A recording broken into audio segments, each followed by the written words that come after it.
Tumesoma chuo kikuu na wale ambao tumesoma chuo kikuu tunaelewa kwamba chuo kikuu ni tanuru la kuoka fikra, ni tanuru la kusugua mawazo.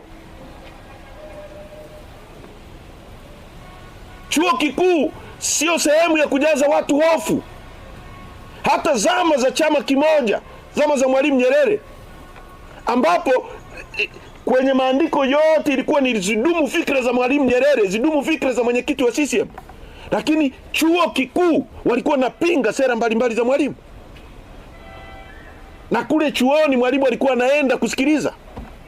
Chuo kikuu cha Dar es Salaam, ambapo UDASA imekuwa ni sehemu ya kutesti tunahitaji hypothesis, tafiti mbalimbali kwamba kwa nini sheria zetu haziwe applied vizuri. Pale ndio watu wanafanya ushindani, watu wanachapisha, wanaandika maandiko. Dunia nzima ndivyo ilivyo. Hata Adolf Hitler, dikteta, hakuwahi kuingilia vyuo vikuu. Kwa sababu kwenye vyuo vikuu ndio mtu atajiuliza, kwa nini hii gari ilitengenezwa inaenda mbele tu? Kwa nini isitengenezwe inaenda upande upande? Kwa nini hii gari inakunywa mafuta hivi? Kwa nini tusitengeneze valve ambazo zitapunguza mafuta? Ni kwenye chuo kikuu. Samia Suluhu Hassan na serikali yake wanataka kucontrol mpaka mawazo ya watu wa vyuo vikuu. Watu wengine wakiwa na fikra tofauti ni magaidi. Chuo kikuu. Na ni mambo ya ajabu kwamba watu kama Kabudi, ambaye tunakumbuka Kabudi huyu akiwa chuo kikuu cha Dar es Salaam, akiwa UDASA. Kabudi amejulikana kwa nini? Si kwa kupiga kelele alizokuwa anapiga UDASA pale. Kitila Mkumbo, si ndio alikuwa anaendesha mijadala mikubwa kuhusu katiba. Huyu Kabudi yuko on record. Wakina Said Chachage, wakina Profesa Holbothman.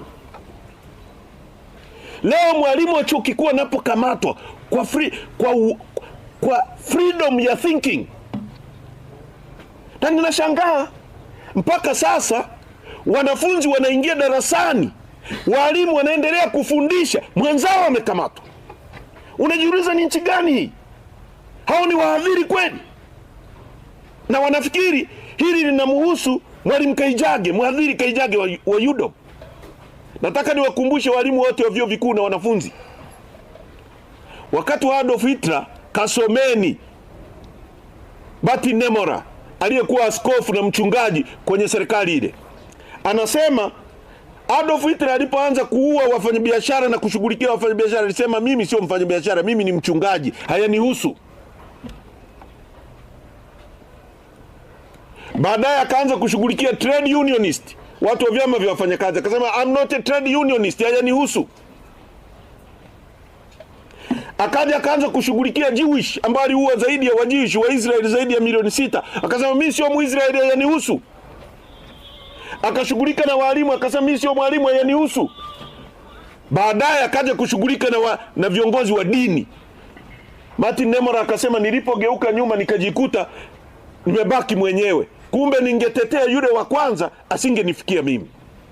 Walimu wa vyuo vikuu na wanafunzi ambao mko madarasani, walimu mnaenda kufundisha, mnafundisha nini? Mwenzenu amepewa kesi ya ugaidi ya uongo. Utasema ni Kaijage wa UDOM. Kesho utakuwa wewe wa Sauti. Kesho kutwa atakuwa yule Juma wa chuo kikuu cha Dar es Salaam. Siku nyingine atakuwa mwalimu fulani. Kwa sababu tuliposema, alipobambikiwa kesi Lissu, walisema ni Lissu. Leo wamefikiwa walimu wa vyuo vikuu.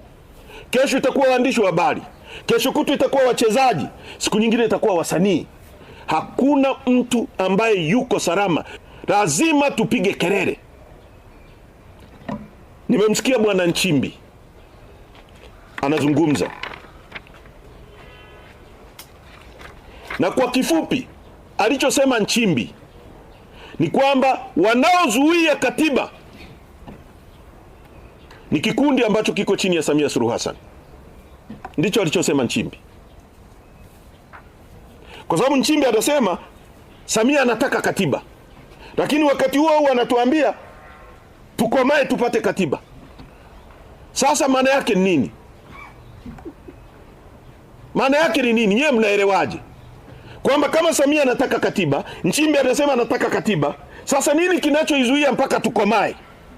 Si inatakiwa ije yenyewe tu bila kukomaa?